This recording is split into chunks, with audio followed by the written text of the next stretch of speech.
kuna wimbi la mafundisho yanayoingia ndani ya kanisa. Hatutazamii aliyepitia kozi hii SYL Master Guide alafu yeye tena huko awe wa kwanza kwenda kinyume na mafundisho. Lakini si hivyo tu, yeye tena huko akawe ni chanzo cha wasumbufu ndani ya kanisa. Hiyo peke yake itakuwa umeshatoka kwa maadili, na ilivyosomwa hapa ina maana utakuwa unastahili kuvuliwa. Lakini hatutazamii walioko hapa, ninavyowaona ni watu ambao tunatazamia kutakuwa na mwamko mkubwa huko mnako kwenda.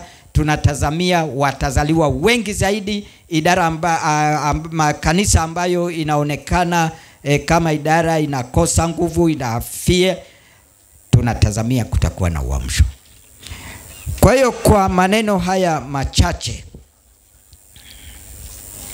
kwa dhamana niliyopewa kama kiongozi wa kanisa kwa conference ya kaskazini mashariki mwa Tanzania, niwatamkia kwamba sasa ninyi 37 ninyi sasa mmekuwa viongozi wakuu kwa kanisa la Waadventista wa Sabato. Lakini ninyi 10 na ngapi? Na 2 viongozi waandamizi ndani ya kanisa la Waadventista wa Sabato. Na Bwana akawatumie katika kazi yake. Bwana akawainue, mukainue hii idara, lakini mukalitegemeze kanisa kwa utumishi wenu kwa utukufu wa jina la Bwana.